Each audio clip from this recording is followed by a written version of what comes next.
Hello everyone, myself Avinash Madeshiya, currently pursuing MBBS from PGI Azamgarh. तो आज हम लोग डीपीपी नंबर 8 करने जा रहे हैं, जिसमें हम लोग स्पॉन्टेनिटी के लगभग कम से कम कितने क्वेश्चन हैं, लगभग 15 क्वेश्चन लगभग करेंगे हम लोग। ठीक है, स्पॉन्टेनिटी के। अब तुम कहोगे भैया केवल 15 क्वेश्चन स्पॉन्टेनिटी करवा रहे हो, तो भाई ये तो डीपीपी करवा रहे हैं ना यार, बाकी क्वेश्चन 25-30 क्वेश्चन तो वहाँ करवा दिए ना स्पॉन्टेनिटी के अपना डिटेल लेक्चर में। अब कहोगे भैया डिटेल लेक्चर तो यूट्यूब पे आ नहीं रही है, तो भाई डिटेल लेक्चर प्राइवेट ग्रुप में आती है। ठीक है, टॉपिक नंबर 1, 2, 3, 4 का हमने डेमो के लिए डाल रखा है यूट्यूब पे ही, आप देख सकते हो। बाकी सारा कहाँ आता है, हमारे टेलीग्राम के प्राइवेट ग्रुप पे आती है। ठीक है, अभी कैसे बैच वगैरह इसको लेना होगा ले लेना, मैं बता दूंगा कैसे लेना है। ठीक है, आ जाओ पहले स्टार्ट करते हैं डीपीपी नंबर अपना 8। ठीक, तो डीपीपी नंबर 8 हमारा पहले स्पॉन्टेनिटी टॉपिक लिखा है, तो हम इसको करेंगे क्या, डीपीपी नंबर 8। क्लियर, चलो। क्वेश्चन बहुत आसानी से सॉल्व होंगे इसमें भी, क्योंकि हम पढ़ चुके हैं पहले ही स्पॉन्टेनिटी क्या होता है, सारे फीचर क्या होता है, तो क्वेश्चन जल्दी सॉल्व होंगे।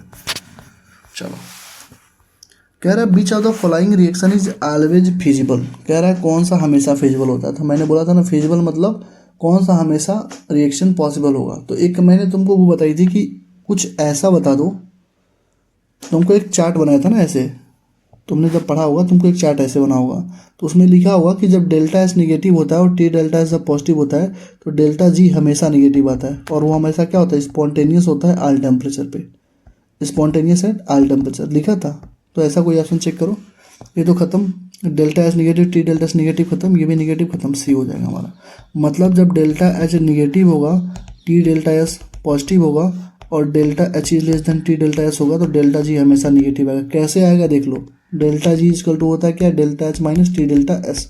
तो अगर डेल्टा एच निगेटिव हुआ तो मान लो यहाँ पर निगेटिव मैंने रख दिया, ठीक, निगेटिव वैल्यू, ठीक है। और टी डेल्टा एस पॉजिटिव हुआ, टी डेल्टा एस पॉजिटिव हुआ, ये पॉजिटिव हो गया, ठीक है। और टी डेल्टा एस हमेशा बड़ा हो, तो अगर मान लो ये निगेटिव है, ये पॉजिटिव है, ठीक है। तो अगर मैं यहाँ पे लिखूँ, जैसे मान लो इसको लिखा मैंने -5 -10,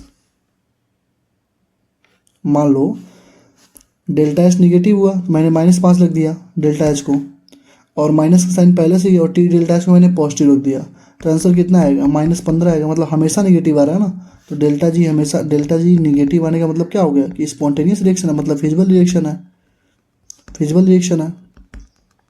तुमको भैया टी डेल्टा एस से बड़ा क्यों होना चाहिए, भाई टी डेल्टा एस जब इससे बड़ा रहेगा तभी तो हमेशा निगेटिव आंसर आएगा, ठीक है। ऐसा नहीं, छोटा भी रहे, अगर मान लो छोटा भी हो जाएगा ना, तभी जैसे मान लो -5 माइनस और मान लो 2 है, तब भी -7 आएगा। लेकिन ये जो क्राइटेरिया है ना, ये वाली बस, कि delta S negative T delta S positive, वो हमेशा फीचर करेगी तुम्हारी। मैंने बोला था ना स्पॉन्टेनियस होगी एट ऑल टेम्परेचर पे, देख लो हमेशा फिजिबल पूछा तो स्पॉन्टेनियस होगी, फिजिबल होगी सारे टेम्परेचर पे। तो ऑप्शन नंबर कौन सा सही हो जाएगा, ऑप्शन नंबर सी सही हो जाएगा। ठीक, आगे देखो, कह रहा है सी है ना, कह रहे डायटोमिक गैस है, डायटोमिक गैस है, ठीक है भैया। प्रेशर पी है, उसको कंप्रेस्ड किया गया एडियाबेटिकली कंप्रेस किया हाफ ऑफ इट्स वॉल्यूम पे, मतलब वॉल्यूम पहले भी था, अब वॉल्यूम v/2 हो गया। तो प्रेशर पहले पी था, अब पूछ रहा है प्रेशर कितना हो जाएगा फाइनल, तो हमने एक्स मान लिया। अब मैंने तुमको बताया था कि एडियाबेटिक प्रोसेस में क्या होता है, पी वी पे पावर क्या होता है, गामा कांस्टेंट होता है। चूंकि हमको प्रेशर दिया और वॉल्यूम, मतलब वॉल्यूम दे रखा है, v से v/2 हो गया, और प्रेशर p से कितना होगा ये हमसे पूछ रहा है, तो p v power gamma constant लगा देंगे। और भी सारे थे ना, t और v में था, p और v में था, p और t में था, मैंने रिलेशनशिप 3 रिलेशनशिप लिखवा रखे थे ना, तो p और v में था, तो p और v में हमने लगा दिया। चूंकि एडियाबेटिक प्रोसेस है तो यही तीनों इक्वेशन यहीं से सॉल्व होंगे। तो क्या लिखे हम लोग, p1 v1 पे power gamma equal to p2 v2 पे पावर गामा। ये केवल v पे पावर गामा है, p पे नहीं है, p इंटू v पे पावर गामा, ठीक। तो ये हो जाएगा p1/p2 इक्वल टू v2/v1 पे पावर गामा। देखो ये v2 है, v1 इधर चला गया, ठीक, p2 इधर आ गया, तो v2 कितना था, v/2 था, v1 पहले से भी था, गामा हो गया, ये कितना हो गया 1/2 पे पावर गामा। अब बताओ डाई एटॉमिक का गामा मैंने क्या बताया था तुमको, डाई एटॉमिक का गामा क्या होता है, 1.4 होता है ना, डायटोमिक का गामा कितना होता है, 1.4 ही तो होता है, मोनोएटॉमिक का बताया था, डायटॉमिक का बताया था, ट्राइएटॉमिक का बोला था, और मैंने बोला था बस इसको याद कर लो क्योंकि इसको जो डिटेल में क्वेश्चंस आते हैं, अच्छा यही क्वेश्चन जो आता है ना वो फिजिक्स में आता है, ये पता नहीं कैसे केमिस्ट्री में पूछ लिया। ठीक है, तो केमिस्ट्री में पूछा तभी हम लगा देंगे, फिजिक्स में पूछेगा तब भी लगा देंगे। ठीक है, तो डायटॉमिक वैल्यू कितना था, 1.4 था। तो ये जो हमारा P2 हमसे पूछा ना, P2 मतलब P/X, तो P/X इक्वल टू हो जाएगा 1/2 के पावर 1.4, x का वैल्यू हो जाएगा P इंटू 2 के पावर 1.4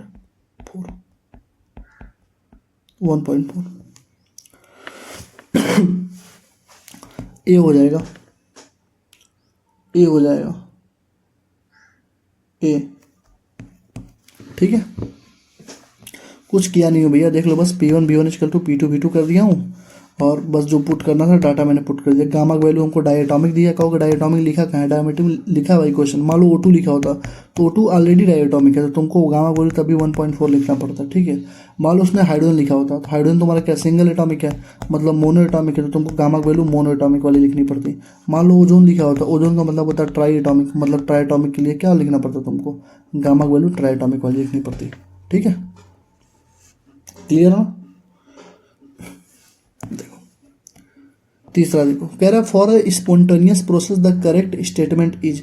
देखो स्पॉन्टेनियस प्रोसेस के लिए डेल्टा एस हमेशा ग्रेटर देन 0 होना चाहिए। जब तक डेल्टा एस ग्रेटर देन 0 नहीं होगा तब तक स्पॉन्टेनिटी नहीं आएगी। तो टोटल इंट्रॉपी चेंज हमेशा पॉजिटिव होनी चाहिए। ठीक है, डी वाला हो जाएगा। क्लियर है? इंट्रॉपी स्पॉन्टेनियस प्रोसेस तभी होगी जब डेल्टा एस ग्रेटर देन 0 होगा, और डेल्टा एस ग्रेटर देन 0 कब आ गया, यहाँ से आ गया ऑलवेज पॉजिटिव। ठीक है, पॉजिटिव है ना? ठीक है। Delta S surrounding for an exothermic reaction. अब देखो एक्सोथर्मिक रिएक्शन पढ़ के बच्चा क्या करेगा, कहेगा डेल्टा एस निगेटिव होता है तो डेल्टा एस भी निगेटिव मार देगा, वो ऑलवेज निगेटिव करके गलत कर देगा। ठीक है, वो डेल्टा एस सराउंडिंग पूछ रहा है। अगर मैं सिस्टम हूँ तो मेरे चारों तरफ क्या है, सराउंडिंग है। तो अगर एक्सोथर्मिक रिएक्शन हो रहा है तो मेरे सिस्टम की इंट्रॉपी घट रही है। किसकी घट रही है? सिस्टम की इंट्रॉपी घट रही है, मेरी खुद की इंट्रॉपी घट रही है। तो जब मेरा घटेगा तो ये बाहर वाले में बटेगा, तो इनका क्या होगा, बढ़ेगा।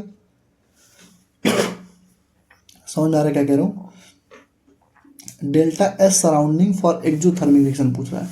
एक्सोथर्मिक रिएक्शन हुआ तो जो इंट्रॉपी है ना वो मेरी घट रही है, मतलब मैं जो सिस्टम हूँ मेरी इंट्रॉपी घट रही है। देखो डेल्टा एस टोटल क्या होता है, क्या होता है, delta S of system plus delta S of surrounding, यही तो होता है टोटल इंट्रॉपी। ठीक है, तो मेरी इंट्रॉपी घट रही है, अल्लाह मेरी इंट्रॉपी, तो मैं सिस्टम हूँ, अगर मेरी इंट्रॉपी घटेगी तो सराउंडिंग की इंट्रॉपी क्या होगी, बढ़ेगी। अरे भाई अगर सिस्टम की इंट्रॉपी घट रही है तो सराउंडिंग की इंट्रॉपी बढ़ेगी ना। तो एक्सोथर्मिक रिएक्शन में डेल्टा एस की सराउंडिंग हमेशा पॉजिटिव होती है, हमेशा ध्यान रखना। क्यों? क्योंकि सिस्टम की इंट्रॉपी घटेगी तो सराउंडिंग की इंट्रॉपी क्या हो जाएगी, बढ़ जाएगी। ऐसे याद कर लो कि यहाँ से एनर्जी अगर घट रही है, हीट अगर यहाँ से रिलीज हो रहा है तो हीट कौन ऑब्जर्व कर रहा है, यही तो सराउंडिंग ही तो ऑब्जर्व कर रहा है, मतलब इसकी हीट बढ़ जाएगी सराउंडिंग की। ठीक है, उसी तरह इंट्रॉपी अगर मेरे सिस्टम की घट रही है जो थर्मिक रिएक्शन के केस में मेरे में घटेगी तो सराउंडिंग में बढ़ जाएगी। तो सराउंडिंग में क्या हो जाएगा, पॉजिटिव हो जाएगा, ऑलवेज पॉजिटिव। ठीक, कह रहा था process with negative entropy change, JEE 2019 का क्वेश्चन है। कह रहा है किसमें से निगेटिव इंट्रॉपी चेंज होगा। देखो डिसोल्यूशन, जब भी कोई चीज़ डिसोल्यूट करते हो तो हमेशा पॉजिटिव इंट्रॉपी चेंज होती है, सही है। Synthesis of ammonia from N2NH2, लिख लो भैया, N2 + 3H2 गिव्स करता है 2NH3, तीनों गैस फॉर्म में होते हैं। ठीक है, तो डेल्टा Ng क्या हो जाएगा, प्रोडक्ट में 2 है, माइनस रिएक्टेंट में कितना 4 है, तो -2, ये निगेटिव बी हो जाएगा। क्योंकि भैया आपने ये डेल्टा Ng क्या होता है, देखो डेल्टा Ng जो होता है वो क्या होता है, stoichiometry of product minus total stoichiometry of reactant. ठीक है, ये total stoichiometry of product minus total stoichiometry of reactant. तो देखो यहाँ पे ये 2 स्टोइकियोमेट्री थे, यहाँ पे ये 3 और इसका 4, तो 2 में 4 घटा है, -2 आ गया। और देखो डेल्टा Ng अगर पॉजिटिव आएगा तो डेल्टा एस भी पॉजिटिव आता है, पता है तुमको। डेल्टा Ng अगर नेगेटिव आएगा तो डेल्टा एस भी नेगेटिव आएगा, और डेल्टा Ng अगर 0 हो गया तो डेल्टा एस भी तुम्हारा 0 ही आएगा। ठीक है, क्लियर?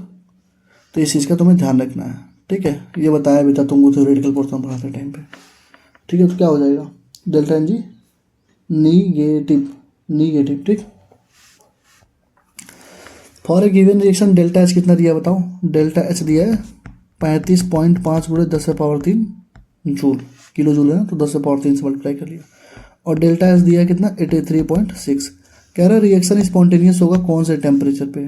टेम्परेचर देखो डेल्टा जी इक्वल टू होता है delta H minus T delta S, ठीक है। हम लोग मान के चलते हैं जब भी ऐसे क्वेश्चन आते हैं तो हम मान के चलते हैं कि क्या इक्विलिब्रियम पे जाएगा डेल्टा जी, मतलब ये पूरा इक्वेशन इक्विलिब्रियम पे हो रहा है तो डेल्टा जी जीरो हो जाता है। तो यहाँ से आ जाता है delta H equal to T delta S. तो हम टी जब निकालते हैं तो वो होता है क्या delta H upon delta S, ठीक है। मतलब जब भी तुमसे ऐसा कोई टेम्परेचर पूछेगा तो T equal to delta H upon delta S ही आएगा। और ये टेम्परेचर कैसा होगा इक्विलिब्रियम वाला टेम्परेचर होगा, ठीक है। मतलब जब भी ऐसा क्वेश्चन पूछे तो delta G not equal to होता है ना, delta G not equal to क्या delta H minus T delta S. तो हम मान के चलते हैं कि जो भी हम टेम्परेचर निकाल रहे हैं इक्विलिब्रियम का निकाल रहे हैं और इक्विलिब्रियम पे डेल्टा जी नॉट की वैल्यू क्या हो जाती है जीरो हो जाती है। तो क्या बचेगा delta H minus T delta S. तो टी इक्वल टू हो गया क्या delta H upon delta S. अब यहाँ से जो टी इक्विलिब्रियम हमारा आएगा इसको निकाल लो पहले, अभी खत्म नहीं हुआ, अभी इसमें एक और कंसेप्ट सिखा रहा हूँ। डेल्टा एच कितना दिया है 35.5 गुणे 10⁻³ और ये कितना दिया 83.6। इसको सॉल्व करो तो कितना आएगा 35,500 83.6। कैलकुलेटर यूज करो।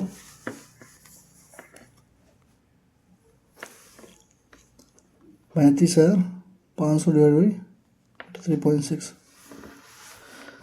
424.64 मतलब लगभग 425। तो टी इक्विलिब्रियम आ गया लगभग 425। अब देखो हमेशा ध्यान रखना, देखो 425 इक्विलिब्रियम आ गया ना, 425 आ गया। तो अगर मान लो कहीं पे टेम्परेचर दिया होता, मान लो ई ऑप्शन दिया होता टी इक्वल टू 425 केल्विन, तो आधा बच्चा टी इक्वल टू 425 केल्विन मार के चला आता, ठीक है। आधा बच्चा 425 केल्विन मार के चला आता, ये चीज़ गलत हो जाती है। क्यों? रिएक्शन कैसा है डेल्टा एच है ना, तो डेल्टा एच देखो डेल्टा एच से ही इसका आंसर जो है डिसाइड होता है, ठीक है। अगर डेल्टा एच पॉजिटिव है मतलब इंडोथर्मिक है तो जो टेम्परेचर आएगा हमारा वो ग्रेटर देन कितना होगा टी इक्विलिब्रियम होगा, ठीक है। और अगर डेल्टा एच हमारा निगेटिव है मतलब एक्सोथर्मिक रिएक्शन तो जो टी एस आएगा वो लेस देन टी इक्विलिब्रियम आएगा। मतलब क्या समझे डेल्टा एच इस क्वेश्चन में क्या है पॉजिटिव दिया है ना, देखो 35.5 पॉजिटिव है ना।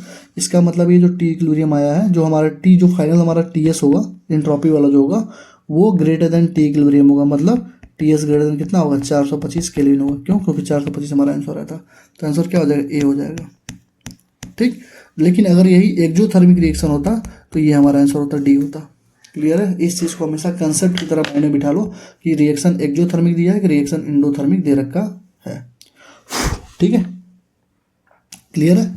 तो पहले delta G not equal to delta H minus T delta S कर लो, उसके बाद तुम ये T S greater than T equilibrium करके तुम लगा दो। क्यों टी एस ज़्यादा हमारा फाइनल टी एस मतलब क्या होता है टेम्परेचर जिस पे स्पॉन्टेनिटी अकर होगी वो टेम्परेचर क्यों हमेशा टी इक्विलिब्रियम से ज़्यादा होगा। क्यों?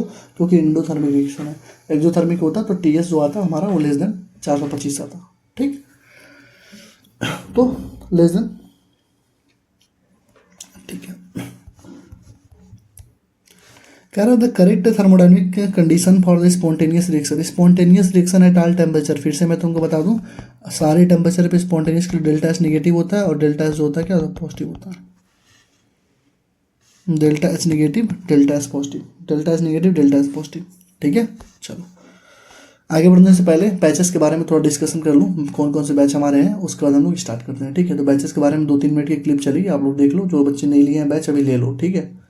तो चलो अभी तुम्हारा लास्ट का टाइम चल रहा है, तुम्हारे पास बहुत ही कम टाइम बचा है और तुम्हारा सिलेबस अभी तक कंप्लीट नहीं हुआ है। अगर सिलेबस कंप्लीट हुआ तो क्वेश्चन प्रैक्टिस नहीं हुई है और बहुत सारे ऐसे बच्चे हैं जो कोचिंग्स में हैं और उनका सिलेबस अभी जाके अप्रैल में खत्म होने वाला है।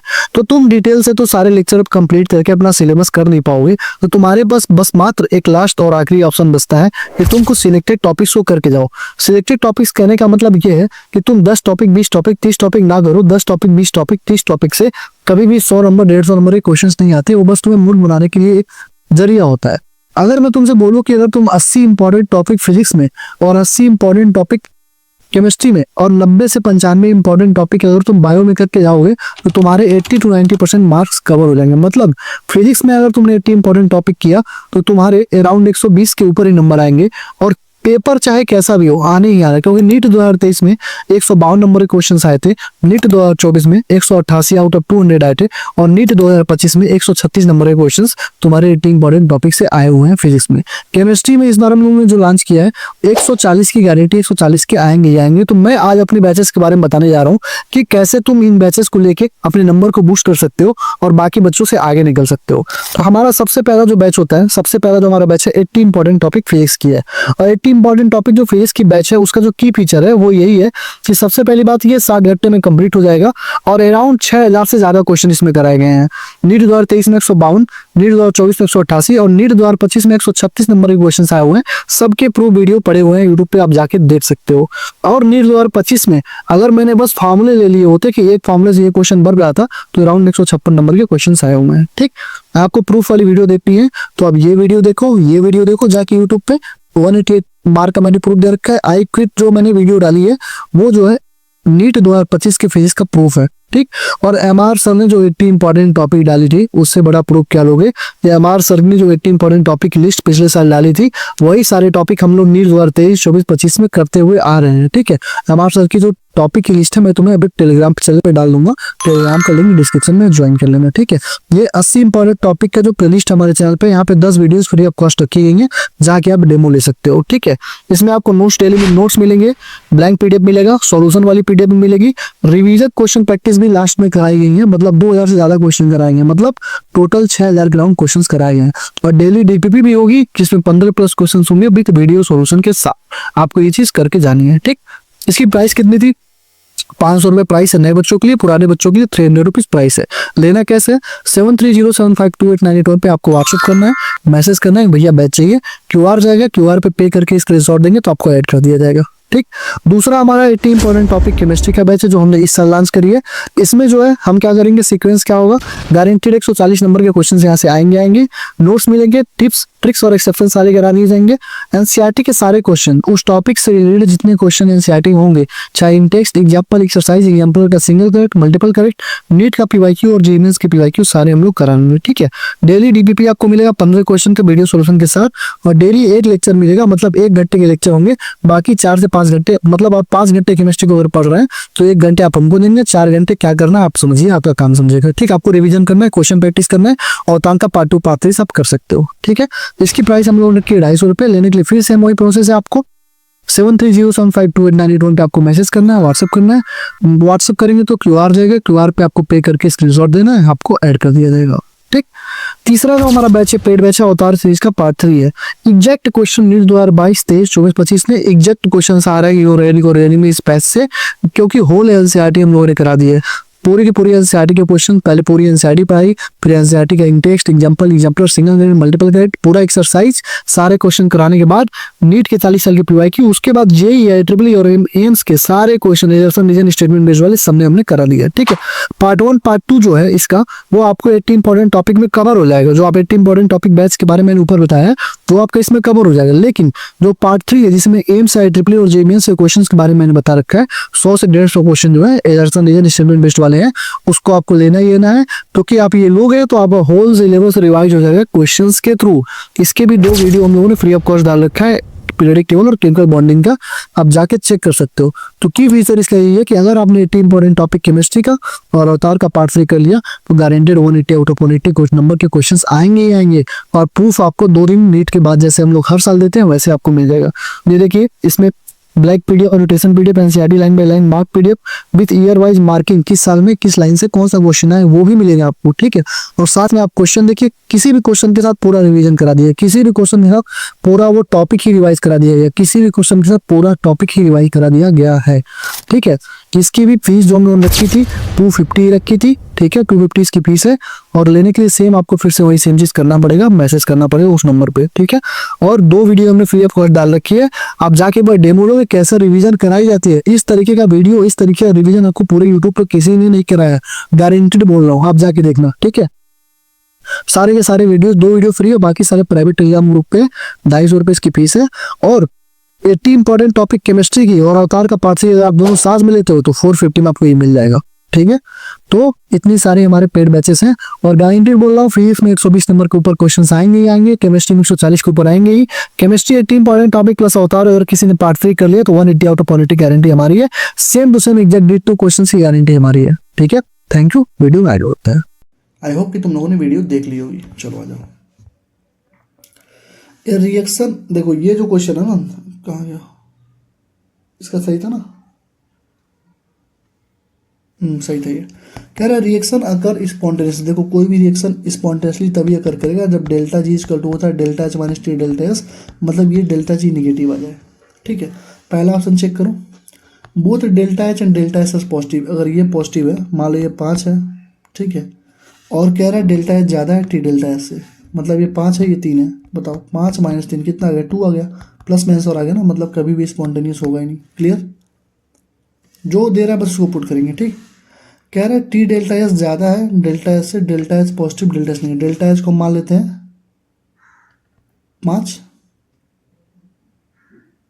ठीक है, डेल्टा एच को मान लेते हैं कितना 5 माइनस में, और टी डेल्टा एस बड़ा है ना डेल्टा एस से तो -10 मान लो, और ये डेल्टा एस निगेटिव है ना तो माइनस में 10, तो तभी देखो क्या हो गया, प्लस हो गया ना, पूरा पूरा किस में आ गया, प्लस में आ गया।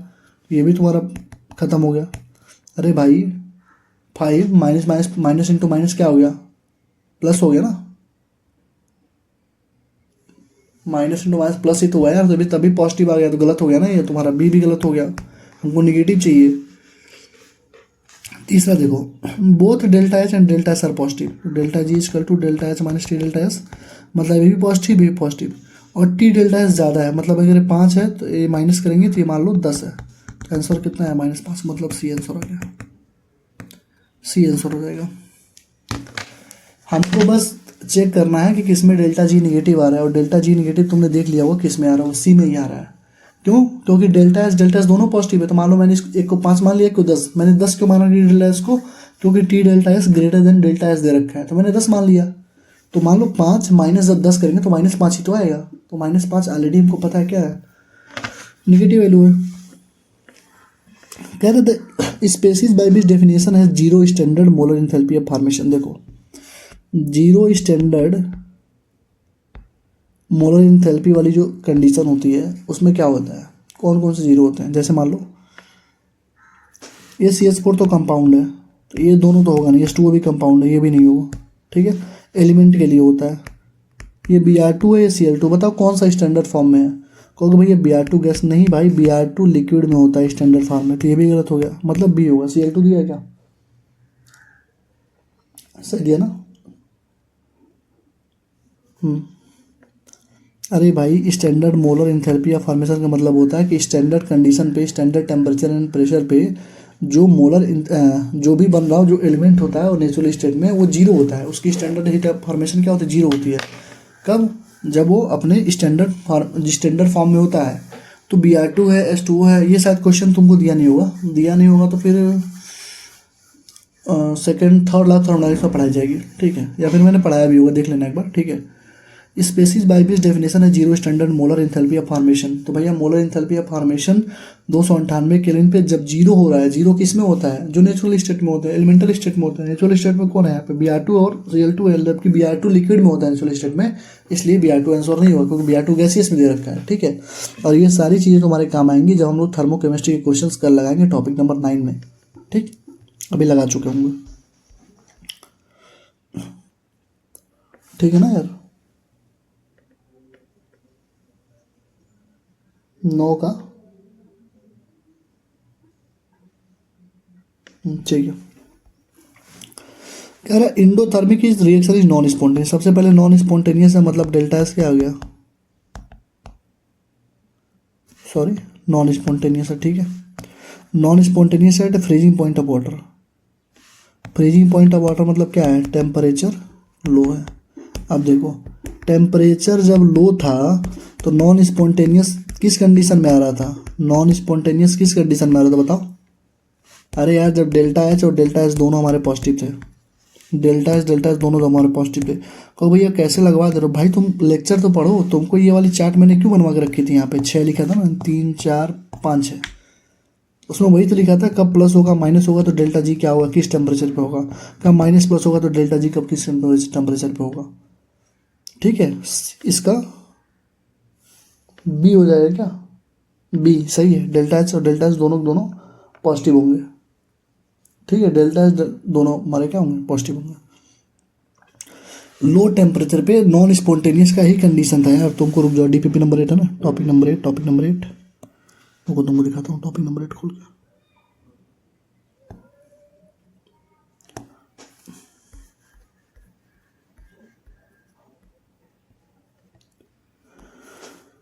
ये देखो, लो टेम्परेचर पे रिएक्शन नॉन स्पॉन्टेनियस कब होता है, जब दोनों पॉजिटिव होते हैं, डेल्टा एस बी लिखा था नहीं मैंने, देखो यहीं से क्वेश्चन उठ रहा है।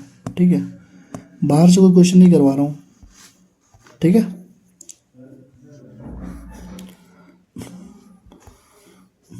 क्लियर है ना यार, सही है ना।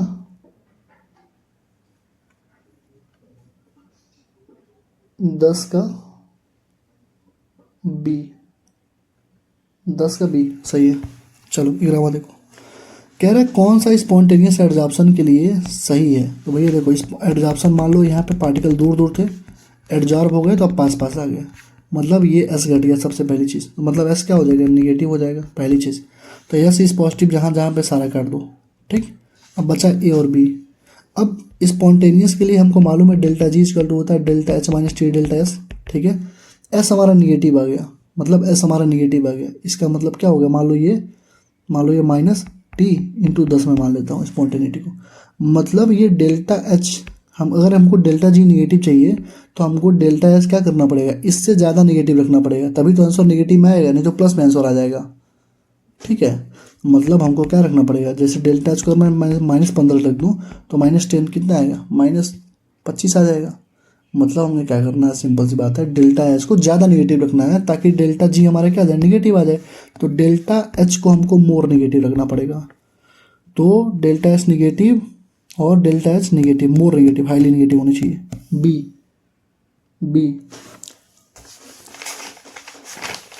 बी होगा। ठीक है, क्योंकि डेल्टा जी इक्वल टू होता है delta H minus T delta S, तो बी ही रखना पड़ेगा हमको। ठीक है, क्लियर हो, क्लियर, समझ में आ रहा है ना। सबसे देखो एडजॉर्प्शन हुआ तो पहले मॉलिक्यूल यहाँ था, एडजॉर्प्शन हो गया तो एडजॉर्ब होकर यहाँ पा गया, तो इंट्रॉपी घट गई, डेल्टा एस निगेटिव हो गई। अब पूरा डेल्टा जी को निगेटिव करने के लिए हमको घटाना ही तो पड़ेगा, delta G equal to delta S minus T delta S, मतलब डेल्टा एस को बड़ा निगेटिव करना पड़ेगा ताकि इस निगेटिव से बड़ा निगेटिव आए तो टोटल निगेटिव निगेटिव निगेटिव ही रह जाए। ठीक है, क्लियर है, क्लियर ना। कितने क्वेश्चन है यार, चलो कोई दिक्कत नहीं। इंट्रॉपी का इसमें आंसर कहीं कहीं पे लिखा नहीं है।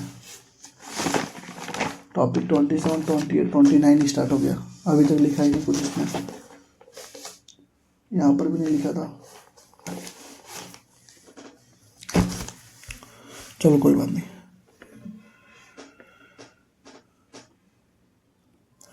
देखो ये कह रहा है इंट्रॉपी चेंज बताओ। इंट्रॉपी चेंज का फॉर्मूला एक ही था तुम्हारे पास, फिर से मैं तुमको दिखाता हूँ। यहाँ पे इंट्रॉपी चेंज का फॉर्मूला एक ही था हमारे पास। देखो 3 फार्मूले होते हैं इंट्रॉपी चेंज के, लेकिन लगते 2 ही हैं क्योंकि लगभग लगभग टेम्परेचर कांस्टेंट होता है। देखो इंट्रॉपी का एक्चुअल फार्मूला होता है ये NCV ln T2/T1 plus NRl V2/V1, लेकिन कभी कभी ऐसा होता है कि आइडियल गैस रिवर्सल आइसोथर्मल, यही पूछा जाता है हमेशा हमसे, तो टेम्परेचर सेम हो जाता है तो ये कट जाता है, तो बचता क्या है NR ln V2/V1 रखो या NR ln P1/P2, मतलब V2/V1 होगा और P1/P2 होगा। ठीक है, क्या हो जाएगा, V2/V1 होगा या P1/P2 होगा, तो क्या हो जाएगा NR ln P1/P2, ये B हो जाएगा। P1/P2 होगा, P2/P1 नहीं होगा, V2/V1 होता है। ठीक है, तो ये तो गलत हो गया, ये NRT तो होगा नहीं, टेम्परेचर होता नहीं, क्यों, क्योंकि टेम्परेचर ऑलरेडी कांस्टेंट है। देखो यहाँ पे देखो आइसोथर्मल लिख दिया ना उसने, हमारा पूरा बड़ा वाला फार्मूला था, लेकिन उसने बोला क्या कि टेम्परेचर कांस्टेंट हो जाता है। रिवर्सल आइसोथर्मल के केस में भी मैक्सिमम पूछा जाता है, तो टेम्परेचर कांस्टेंट होगा तो फार्मूला या तो NR ln P1/P2 होगा या तो NR ln V2/V1 होगा, ये दोनों फार्मूला बचेगा। ठीक, देखो Kp अगर Q के बराबर हो जाता है तो इक्विलिब्रियम होता है, मतलब C का 2 होगा। क्लियर। सी का 2 देखो, ये तुम्हारा गलत हो गया, ये तुम्हारा गलत हो गया, ठीक है, क्लियर है। और केपी, केपी अगर ग्रेटर देन क्यू हो गया तो रिएक्टेंट हो जाएगा delta G not equal to होता है आर टी एल एन के, ये भी हो जाएगा। ऑप्शन कितना दिया है इसका, T is greater than delta S by delta S, C दिया है क्या इसका आंसर। एक तो यार आंसर की बनाने में बहुत गलती कर दिया मैंने, क्रॉस चेक कर लेते हैं एक बार।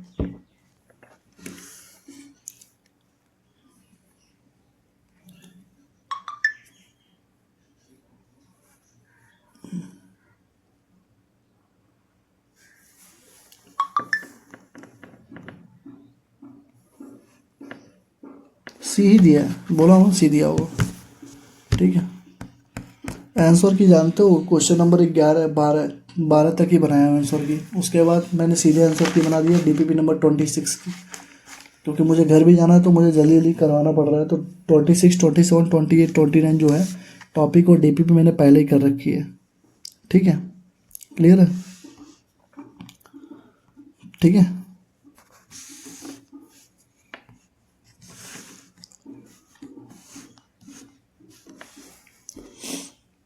ठीक है ना, समझ में आया ना सी कैसे होगा।